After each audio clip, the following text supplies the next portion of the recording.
Hey guys, my name is Alexa Neno, and I'm going to be giving you a little background on my language history. So, to start off, I am the youngest and only girl of three children. I was born and raised in Raleigh, North Carolina. Both my parents are from New Jersey. My family on my mother's side is Armenian. However, most of my extended family actually migrated to France.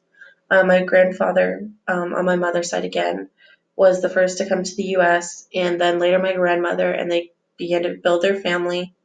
Later, one of my grandfather's brothers brought his family to America, but they were the only two here. The rest of my family is still back in France.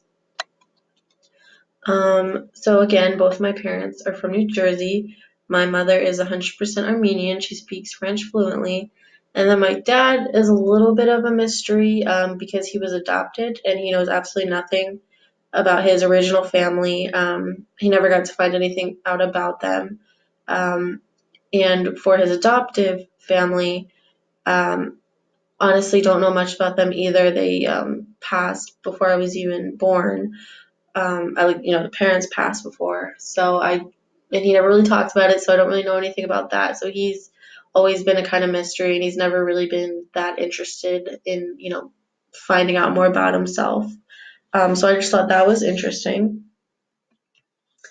Moving on to dialects, this question I found interesting because I've been born and raised in the South, but my parents are from the North, and I get asked a lot, before even people even really know me if I'm from the North, and I never really thought I had I guess a Northern accent, but it seems like a lot of people are able to detect some sort of Northern accent. So, that's interesting, but I use Southern words like fixin' and y'all, so it's kind of a weird mix to where I sound Northern, but I use Southern words. So I don't really know. I don't really hear it, but moving on. So one of the questions was, how is language used in your family? And one of the biggest examples I can think of, honestly, is just when me and my brothers argue with each other, because we use language to kind of one up each other in the sense of like just get louder and louder and louder, and we cut each other off. There's no like calm. There's like we use our voices and our languages to be like the biggest person in the room. And then I didn't add a slide for this, one of the questions, because of the fact that it involved my grandmother and she does not like pictures of herself, and I didn't know what to put without her. But it was just like, childhood memories of language. And I have most of my childhood memories are from her, visiting her and my uncle back in New Jersey, um, you know, learning like these little phrases and these little French words, like a tiny bit at a time. Nowhere near fluent, of course. They were just like, how are you and goodbye, good night kind of stuff. And I tried really hard to upload a recording of her voice, but I just could not figure out how to. It was voicemail she sent me, and I just thought her French accent was so cute, but I could not figure out how to upload that, so that was disappointing. But moving on to my personal language, I studied three languages. I started off with French in, I think it was the third or fourth grade. I only took it for a semester, and then I didn't retake up any kind of language again officially until I was in a sophomore in high school. I took 2 years of French, and then while I was taking French, I sort of was taking sign language in the sense of on my own. I was trying to learn like certain words and, the alphabet.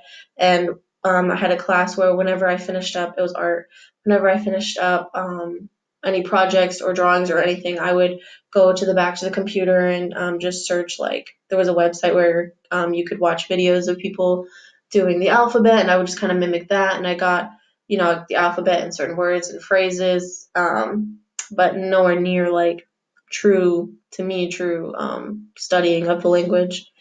But my biggest interest in the language I've spent the most time with has definitely been Japanese. I've been interested in Japanese since I was in middle school. I would have taken it in high school, but they didn't offer it. They only offered French and Spanish and Latin. but I've been taking Japanese for 3 years. I actually spent 4 months in Japan in the fall of 2017, and moving on to, yeah, I added a couple pictures of my time abroad just because I stayed in the international dorms, and that was really, really interesting because I met so many, different kind of people. I thought I would meet the most Americans, but American population was actually pretty small. I met a lot of, Australians and French and German, and it was just really interesting, because some of them didn't speak English, and I didn't speak their language, so the only way we could communicate would be through like the little Japanese I knew.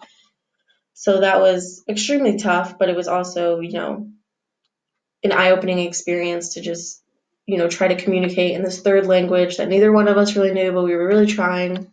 And the picture at the bottom was my class. That was something I really enjoyed, was how small the classes were. It was very intimate language learning. And my teachers didn't speak English, so that was really eye-opening and hard to kind of grasp a language when you don't really have a reference for it. It's just like, here's the Japanese words, and you kind of have to figure out what they mean through the book or on your own because your teachers don't know how to explain it. Um, but I still, it was still a great experience. But the last thing, of course, is language and identity. And the biggest way I see language as a part of my identity is when I travel. When I travel to other parts of the US, like I go to deeper parts of the South, like Georgia, and certain parts of Florida, and sometimes I'm not even seen very Southern, even though that's how I identify. And I just find that very interesting because I've always identified as a very Southern person, but when I go to other parts, I'm almost seen more northern than anything else. And then when I travel to like, my grandmother in New Jersey, people are like kind of, oh, are you southern? Like certain words or like my tone of voice again.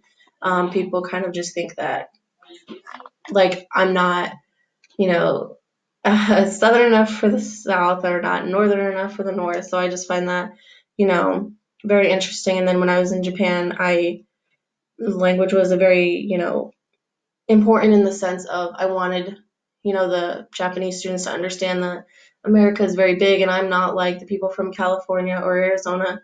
I'm a very different, I have very different dialect and, Southern culture, and there is a difference.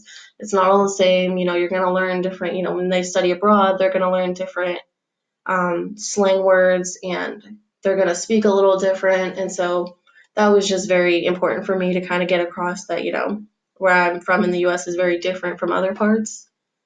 But anyway, this is the end of my presentation, and I thank you for watching all the way through, and I hope you enjoyed it. And thank you.